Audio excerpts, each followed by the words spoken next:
இப்போ வேற சுற்றுப்பயணம்லாம் மேற்கொள்ள போறேன் அப்படின்ற மாதிரி சொல்லியிருந்தாங்க சார். அது சாத்தியமா நடக்குமா? ஒர்க் ஃப்ரம் ஹோம் தான் பண்ணிட்டு இருக்காரு, வேற ஒன்றும் கிடையாது. விஜய் என்ன செஞ்சுட்டாருன்னு விஜய் பின்னாடி போய் நிற்கிறாங்க. விஜயை ரசிக்கிறாங்க, கொண்டாடுறாங்க. அதனால ஒரு நாட்டை அவர் கையில் கொடுத்துட முடியுமா?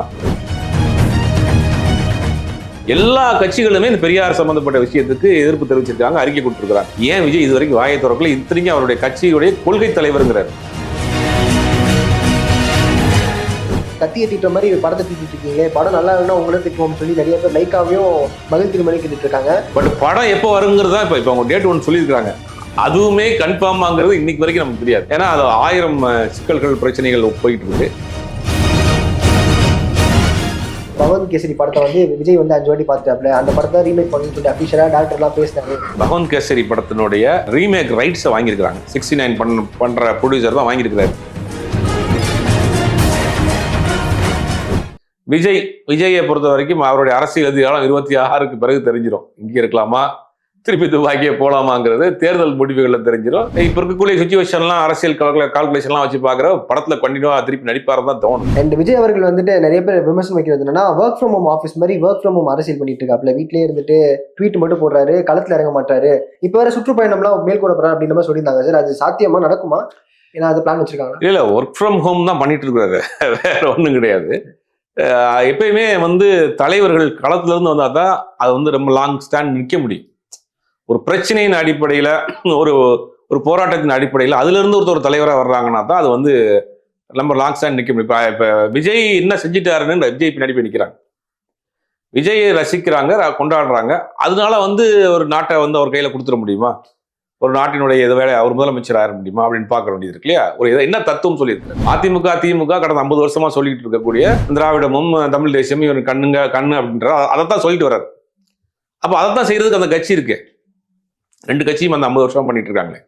அப்படிங்கும் போது இவர்கிட்ட ஒன்றும் கிளாரிட்டி இல்லாமல் இருக்கு. இப்போ உதாரணத்துக்கு சீமான் பெரியாரை பத்தி பேசியிருக்காரு. பெரியாரை தமிழ்நாட்டில் எல்லாருக்குமே பிடிக்கும். ஒரு இந்துவா இருக்கட்டும், முஸ்லீமா இருக்கட்டும், கிறிஸ்துவா இருக்கட்டும். பெரியார் சொன்ன கடவுள் மறுப்பை தாண்டி மற்ற விஷயங்கள் எல்லாத்தையுமே பெரும்பாலான 99% ஏற்றுக்கிறாங்க.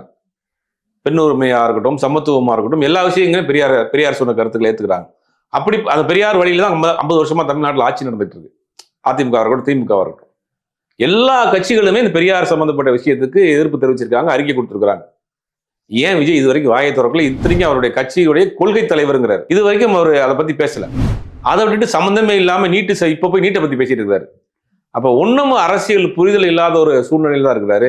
உட்கட்சியில பிரச்சனை, ஒன்றும் பொறுப்பாளர்கள் போட முடியல, மாவட்ட செயலர்கள் போட முடியல, கட்சிக்குள்ள பிரச்சனை ஓடிட்டு இருக்கு. அட்வைசரா போட்டிருக்கக்கூடிய ஜான் ஆரோக்கியசாமிக்கும் இவருக்கும் அந்த முட்டிக்கு மோதிட்டு இருக்கு.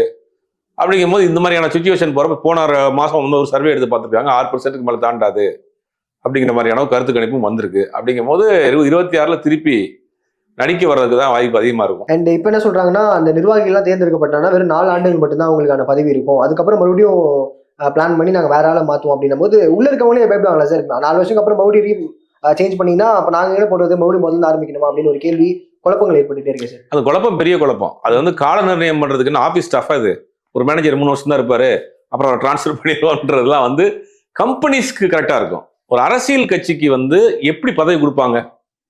ஒரு அரசியல் கட்சி எந்த கட்சியாக இருந்தாலும் எப்படி பதவி கொடுப்பாங்கன்னா அவருடைய பெர்ஃபார்மன்ஸை வச்சு கொடுப்பாங்க. ஒருத்தர் 4 வருஷம் கொடுக்குறோம், நீங்க ஒர்க் பண்ணுங்க, உங்களுடைய எக்ஸ்பீரியன்ஸை வச்சு உங்களுடைய பெர்ஃபார்மன்ஸை வச்சு நாங்கள் அதை எக்ஸ்டெண்ட் பண்ணுவோம் என்னங்கிறதெல்லாம் அப்படி சொல்லலாம். நீங்க 4 வருஷம் தான் ஒரு கட்சியில் நம்ம பொறுப்பில் இருக்க முடியும் அப்படின்னு ஒரு ஆரம்பிக்கவே இல்லாத ஒரு கட்சியில் இவ்வளவு கண்டிஷன் போட்டு யார் இருப்பா? அப்போ மன்றத்தில் இருக்கவங்க கேட்பான், நான் அந்த அந்த அந்த படத்துல இருந்து நான் போஸ்ட் ஓட்டிட்டு இருக்கேன், இந்த படத்துல இருந்து நான் கட் அவுட் வச்சிருக்கேன், நீங்க இன்னொருத்தர் கட்சிக்குள்ள போடுறீங்க அப்படிங்கிற அந்த குழப்பம்லாம் வரும். முதல்ல கட்சியை அடிப்படையிலிருந்து கட்டமைக்கணும். அதாவது வார்டுல இருந்து கட்டமைக்கணும். வார்டு பொறுப்பாளர்கள், பகுதி பொறுப்பாளர்கள், நகர பொறுப்பாளர்கள், மாவட்ட பொறுப்பாளர்கள், ஒன்றிய பொறுப்பாளர்கள், கட்சியினுடைய கட்டமைப்புகளை முதல்ல ஸ்ட்ராங் பண்ணிட்டு நிர்வாகிகளை போட்டு அந்த நிர்வாகிகளுடைய பெர்ஃபார்மன்ஸ் எப்படின்றத பார்த்துட்டு அவங்களை கண்டினியூ பண்ணலாமா இல்லை வேற ஆளை மாற்றலாமாங்கிறவங்களா அப்புறம் முடிவு பண்ணணும். நீங்க எடுத்தோடனே 1000 கண்டிஷன் போட்டா அவன் மன்றத்துல 10 வருஷம் வேலை பார்த்துட்டு இருக்கணும். கொண்டு நீங்க 4 வருஷம் தான் உனக்கு பதவி, இந்த 4 வருஷம் பதவிக்கு தான் நான் 10 வருஷம் மன்றத்தில் இருக்கிறேன்னு கேட்போம். அப்ப எதுவுமே அவங்கள்ட்ட ஒரு கிளாரிட்டி இல்லாம இருக்கு. அண்ட் புஷியானந்த் அவர்களோட அட்ராசிட்டி சொல்லி தனியா ஒரு எபிசோடே பேசலாம் போல சார். ஏன்னா நிறைய விஷயங்கள் பேசுறாரு. யார் இந்த சார்னு சொல்லிட்டு ஒரு போய் பிரச்சனை பண்றாரு, அங்க போய் போலீஸ்ல மாட்டுறாரு, எக்கச்சக்கமான விஷயங்கள். இதனாலே பெரிய டார்ச்சரா இருப்பாரு அப்படின்னு சொல்லி நிறைய பேர் சொல்றாங்க. தமிழக வெட்டு கழகத்துக்கு அவர் பெரிய ஒரு அவர் எப்படி டிராபேக்கா இருப்பாரா சார்? டிராபேக்காக தான் இருந்துட்டு இருக்காரு. அவருடைய மேடைகளில் பேசுகிற பேச்சுகளா இருக்கட்டும், அவர் நடந்து கொள்ளக்கூடிய விதங்களா இருக்கட்டும், வேலையை விட்டுட்டு வாங்குறது எவ்வளோ பெரிய ட்ரோல் ஆச்சுன்னு எல்லாருக்கும் தெரியும். ஒரு வேலைக்கு போகிற தமிழ்நாட்டில் வேலை கிடைக்கிறது பெரிய விஷயமா இருக்கு. ஒரு பையன் ஒரு பெரிய எம்என்சி கம்பெனியில் வேலை பார்க்குறான், பட் மாநாட்டுக்கு போகிறக்கா வேலையை விட்டு வான்னு சொன்னால் விட்டு வந்துட முடியுமா? அது அப்படி ஒருத்தவங்க விட்டு வந்து அதுவும் வைரல் ஆச்சு. அப்படிங்கும் போது ஒரு எந்த இடத்துல எப்படி பேசுறது, எப்படி ரியாக்ட் பண்ணுறதுங்கிறது ஒன்றும் அவருக்கு புரியலையோன்னு தோணுது. அண்ட் இன்னொன்று, இப்போ இந்த விடாமுயற்சி மேட்டர் வந்து ரொம்பவே பெரிய ட்ரோல் ஆகிட்டு இருக்கு சார். கத்தியை திட்டுற மாதிரி படத்தை திட்டிட்டு இருக்கீங்களே, படம் நல்லா இல்லைன்னா உங்களை திட்டுவோம்னு சொல்லி நிறைய பேர் லைக்காவையும் மகிழ் திருமணி கேட்டுட்டு இருக்காங்க. வாய்ப்புகள் இருக்கா சார் ட்ரோல் மெட்டீரியல் ஆகிறதுக்கு, நெகட்டிவா போகிறதுக்கு? இல்லை படம் வந்து ஆக்சுவலாக ஒரு பிரேக் டவுன் ஒரு இங்கிலீஷ் படம் 97 வந்த படம், சென்னையிலேயே வந்துச்சு அந்த படம். அந்த படத்தை தான் பண்ணுறாங்கன்னு எல்லாருக்குமே தெரியும். ட்ரெய்லர் பார்க்குறப்போ நம்மளும் அதை கன்ஃபார்ம் பண்ணிட்டோம், ஏற்கனவே அந்த படம் தான் அப்படின்னு. அப்படிங்கிறது படம் வந்து ரொம்ப விறுவிறுப்பாக போகும். ஒரு சேசிங்கு அந்த மாதிரியான விஷயங்கள் இப்போ ட்ரோல் ஆகிறதுக்கு எந்த விஷயத்துலையும் எந்த விதத்துலையும் கிடையாது. பட் படம் எப்போ வருங்கிறது தான் இப்போ அவங்க டேட் ஒன்று சொல்லியிருக்காங்க. அதுவுமே கன்ஃபார்ம் ஆகுறது இன்னைக்கு வரைக்கும் நமக்கு தெரியாது. ஏன்னா அது 1000 சிக்கல்கள் பிரச்சனைகள் போயிட்டு இருக்கு. அதெல்லாம் முடிச்சுட்டு அவங்க சொன்ன டேட்ல அந்த ஜனவரி இந்த 28 நினைக்கிறேன் 24 அந்த டேட்டுங்கிறது இப்போ அவங்க சொல்லியிருக்கிறாங்க. பட் படம் சென்சர்லாம் ஆயிடுச்சு. பட் ரொம்ப ஷார்ட் டியூரேஷன் தான் படம். ஒரு 220 நினைக்கிறேன். 2 நிமிஷம் 2 மணி நேரம் 20 நிமிஷம். ரொம்ப சின்ன படம். நம்ம சமீப காலத்தில் வந்த படங்கள்லேயே சின்ன படம். அது 24ங்கிறது அவங்க ஒன்றும் நம்ம யாருமே அதை உறுதியாக சொல்ல முடியாத சூழ்நிலையில் இப்போ இருக்கு. அண்ட் இப்போ கூட ரீசெண்டாக ஒரு விஷயம் போயிட்டு இருக்கு சார். அதாவது பாலையாவுடைய படம் ரிலீஸ்ல வந்துட்டு அந்த பகவந்த் கேசரி படத்தை வந்து விஜய் வந்து 5 வாட்டி பார்த்தாப்ல. அந்த படத்தை ரீமேக் பண்ணணும்னு சொல்லி அஃபிஷியலாக டேரக்டர்லாம் பேசினாரு. நீங்க பண்றீங்களான்னு கேட்டு நிறைய விஷயங்கள் போச்சு சார். அவர் உண்மையிலேயே பேசினாரா? அவருடைய கடைசி படத்தை அப்படிதான் வச்சு பண்ணணும்னு மாதிரி? இல்ல கடைசி படம்லாம் இல்ல. பகவந்த் கேசரி படத்தினுடைய ரீமேக் ரைட்ஸை வாங்கியிருக்காங்க. 69 பண்ற ப்ரொடியூசர் தான் வாங்கியிருக்கிறாரு. இப்போ 69 பகவந்த் கேசரியோடைய ஒரு போர்ஷன் அதுல இருக்கும் அப்படிங்கிறாங்க. பகவந்த் கேசரியோட ஒரு முக்கியமான ஒரு போர்ஷன் வந்து இப்போ 69 இருக்கும். அதான் இப்போ ஷூட் பண்ணிட்டு இருக்காங்கிறது தான் இப்போ வரக்கூடிய தகவலா இருக்கு. அண்ட் வணங்கான் வந்து சூர்யா அவர்களுக்கு ஒரு காஸ்ட்லியஸ் மிஸ்ஸா இருக்குமா, இல்ல பரவாயில்ல கபிஸ்டார் அப்படின்ற மாதிரி இருக்குமா சார்?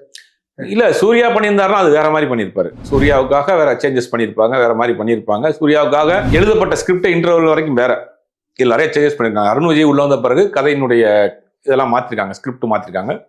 சூர்யாவா இருந்தால் இன்னும் கொஞ்சம் பெட்டரா இருந்திருக்கும். அண்ட் இப்போ சன் பிக்சர்ஸ் ஒரு ரீசெண்ட் அப்டேட் வந்திருக்கு சார். அது எந்த படத்தோட அப்டேட்னு சொல்லி நிறைய பேர் கேட்டிருக்காங்க. ஜெயிலர் 2வா இல்ல வேற என்ன படம் புதுசாக தயாரிக்க போறாங்களா அப்படின்ற ஒரு கேள்வி இருக்கு. இல்ல ஜெயிலர் 2 வந்து ஒன்றும் வந்து அவங்க அஃபிஷியலா இப்போதைக்கு அனௌன்ஸ் பண்ணவே மாட்டாங்க. கூலியோடைய ப்ரொமோஷனில் தான் இப்போ இறங்கியிருக்காங்க. ஏறக்குறைய அது கூலியோடைய ப்ரொமோஷனுக்கு உண்டான லீடாக தான் இருக்கும். அண்ட் இப்போ STR 48 வந்து நடக்குமா நடக்காதா அப்படின்ற மாதிரி ஒரு கேள்வி வந்துட்டு இருக்கு சார். ஏன்னா தேசிங் பெரியசாமி வந்து அஜித்தை நோக்கி போயிட்டு இருக்காங்க. கொஞ்சம் பட்ஜெட் குறைபாடுனாலும் நான் பீரியாடிக் ஃபிலிம் அஜித் வச்சு பண்ண போறேன்றாங்க. ஆனா எப்படி சார் இது நடக்குமா? இது STR 100% STR 49 கிடையாது, அது 50. இப்ப அதுக்கு முன்னாடி ஒரு படம் பண்றாரு. அநேகமா நம்ம இந்த பேசிட்டு இருக்க இன்னைக்கு 2-3 நாள்ல அந்த படத்தை பத்தி ஒரு அப்டேட் வரும். இப்ப அந்த 49 சொல்லிட்டு இருந்த படம் 50 ஆகுது. அதுக்கு முன்னாடி 49 ஒரு படம் பண்றாரு. இந்த மாசம் கடைசியிலே ஷூட்டிங் போறாங்க. அந்த படம் ரொம்ப ஷார்ட் டைம்ல ஒரு 3 மாசத்துல அந்த படத்தை முடிக்க போறாரு. அது ஒரு டைரக்டர் பண்றாரு. அந்த படத்துக்கு உண்டான வேலைகள்லாம் இப்ப நடந்துட்டு இருக்கு. அநேகமா ஒரு 2-3 நாள்ல அந்த படத்துல அப்டேட்ஸ் வரும். ஓகே. அண்ட் எப்படி சார் அவர் இந்த கான்சர்ட்ல போய் தான் மக்களை வந்து என்டர்டெயின் பண்ற மாதிரி இருக்கு. படங்கள்ல எந்த ஒரு அப்டேட் வராது மாதிரி ஃபேன்ஸ் லைட்டா கொஞ்சம் சோகமா இருக்காங்க. அது காரணம் என்ன சார்? இது இல்ல அது ஒரு கேப் விழுந்து போச்சு. ஆனா இன்னி கேப் இருக்காது. இன்னி தொடர்ந்து பண்றாரு. அதான் சொல்றேன். இப்ப அந்த 50 படம் வந்து கிட்டத்தட்ட ஒரு வருஷத்துக்கு மேல போகும். அந்த ப்ராஜெக்ட் பெரிய ப்ராஜெக்ட். ப்ரொடியூசர் ஆல்மோஸ்ட் உள்ள வந்துட்டாங்க. ஒரு MNC கம்பெனி உள்ள வந்துட்டாங்க. அவங்க தான் பண்ண போறாங்க. நிறைய விஷயம் சொல்லிட்டு இருக்காங்க. உண்மை நடந்தது வந்து ஒரு MNC கம்பெனி உள்ள வந்திருக்கு. அவங்க தான் பண்ண போறாங்க. 50 அந்த படம். 49 அதுக்குள்ளேயும் கேப் விடக்கூடாது. ஒரு 3 மாசத்துல ஒரு படம் பண்ணிடணுங்கிறதுக்காக தான் இந்த படம் ஆரம்பிக்கிறார். இந்த படத்தை முடிச்சுட்டு அநேகமா அந்த படம் வந்து ஜூன் ஜூலைல அந்த படம் ஆரம்பிப்பாங்க. 50 இதுதான் STR லைனப். அதுக்கடையில ஏப்ரல்ல வந்து டாக் லைஃப் வந்து பிளான் பண்ணிருக்காங்க. அண்ட் தனுஷ் அவர்கள் வந்து சைமல்டேனியஸா டைரக்டும் பண்றாரு, படம் நடிக்க ஆரம்பிச்சாரு. அந்த இட்லி கடன்ற படம் ஏப்ரல் 10 வந்துட்டாரு. Good bad ugly versus Idli கடன்ற மாதிரிலாம் போட்டுட்டு இருக்காங்க. வாய்ப்புகள் இருக்கா சார்? இல்ல அப்படி வாய்ப்புகள் இல்ல. ரெண்டுமே பெரிய படம் தான். இன்னைக்கு வந்து ரெண்டாவது வந்து குட் பேட் அக்லியும் இட்லி கடையும் வந்து ரெட் ஜெயின் தான் மேல யாருக்கும் ரிலீஸ் பண்ண போகுது. அப்படிங்கும்போது அதிகமான ஸ்கிரீன்ஸ் பண்றதுக்கு தான் அவங்க ட்ரை பண்ணுவாங்க. அப்படிங்கிற 2 பெரிய படங்கள் ஒரே நேரங்களில் வர்றதுக்கு வாய்ப்பு இல்லை. ப்ரொடியூசர்ஸ் அதை ஒத்துக்கிற மாட்டாங்க. அண்ட் சிவகார்த்திகேயன் அவர்கள் வந்து இப்போ 25th ஃபிலிம் பெருசா பேசுறாங்க. இது ஒரு பீரியாடிக் ஃபிலிம் மாதிரி சொல்லிட்டு இருக்காங்க. அவர் அதுக்கு அது ஆப்டா இருப்பாரா சார்? இல்ல அதுக்கு ஃபுல் பண்ண? இல்ல டைரக்டர் மேல ஒரு நம்பிக்கை இருக்குல்ல. ஆப்டா இருப்பாரா இல்லைன்னா ஆப்டா ஆக்க வேண்டிய வேலையை வந்து சுதா கோகரா பண்ணுவாங்க. ஏன்னா அந்த ஒரு ஸ்டூடெண்டா பண்றாரு. அந்த படத்துல ஒரு காலேஜ் ஸ்டூடெண்டா பண்றாரு. ஒரு அடுத்த வேரியேஷன் 2 கேட்டப்ல இருக்குன்னு நினைக்கிறேன். ஒன்னு வந்து காலேஜ் போர்ஷன், அதுக்கு பிறகு இப்போ ப்ரெசென்ட்டுக்கு வர்றாங்க போல. அந்த மாதிரியான ஒரு ஸ்கிரிப்ட் அது. அப்படிங்கும் போது டைரக்டர் மேல ஒரு பெரிய நம்பிக்கை இருக்கு. மணிரத்னம் மாதிரியான ஒரு பெரிய இடங்கள்ல வந்திருக்காங்க. ஆல்ரெடி சூரிய ரிப்போர்ட்டர் ஒரு பெரிய ஹிட் கொடுத்த டேரக்டர் அதை அவங்க கொண்டு வந்துருவாங்க. அண்ட் இந்த படத்தை வந்து சூர்யா ரிஜெக்ட் பண்ணது காரணமே அது இந்திய எதிர்ப்பு காரணங்களால் தான். நம்ம மும்பைல போய் வந்து ஆஃபீஸ் போட்டு படம் பண்ணிட்டு இருக்க டைம்ல இப்போ நான் அது பண்ணனா எனக்கு மார்க்கெட் கம்மி அடி வாங்கும், அந்த இந்த படத்தை வந்து விலகின அப்படின்ற மாதிரிலாம் சொல்லிட்டு இருக்காங்க. அது உண்மையா சார்? அவன் உண்மை, ஏறக்குறைய அதான் உண்மை. அரசியல் ரீதியாக நமக்கு எதுக்கு ஒரு சிக்கல், இந்திய எதிர்ப்பு வச்சு ஒரு படம் பண்ணிட்டு நம்ம பாம்பேல செட்டில் ஆயிட்டாரு, பாம்பேல பிசினஸ் பண்றாரு, ஹிந்தி படங்கள் பண்ணணும்னு ஆசைப்படுறாரு, அதுக்காக முயற்சி பண்ணிட்டு இருக்காரு, இந்த நேரத்தில் ஒரு சர்ச்சை வேணாமே அப்படிங்கிற மாதிரி அதை ஒதுங்கிட்டாரு அவள். ஓகே. அண்ட் அட்லாஸ்ட் ஃபேன்ஸுக்கு எல்லாமே அதிகமாக சர்ப்ரைஸ் கொடுத்தது கங்குவா வந்து ஆஸ்கர் ஃபிலிம்ஸ்ல வந்துட்டு நாமினேட் ஆனது தான் சார். அது எப்படி சார், அது இவங்களே பண்றதா இல்லை? இன்னைக்கு விருதுகள் வந்து இன்னைக்கு கேலி கூத்தாய் போச்சு. இன்னைக்கு பார்த்தீங்கன்னா எந்த படம் ஓடுதோ ஓடலையோ அந்த படத்தில் போஸ்டரில் அந்த நாட்டில் சைப்ரஸில் அட்டன் பண்ணியிருக்கு, ஹங்கேரியில் 2 விருது வாங்கியிருக்கு, துபாயில் 2 விருது வாங்கியிருக்குன்னு படத்துடைய போஸ்டரில் அங்கங்கே அந்த விருது சிம்பிள்லாம் போட்டுறாங்க.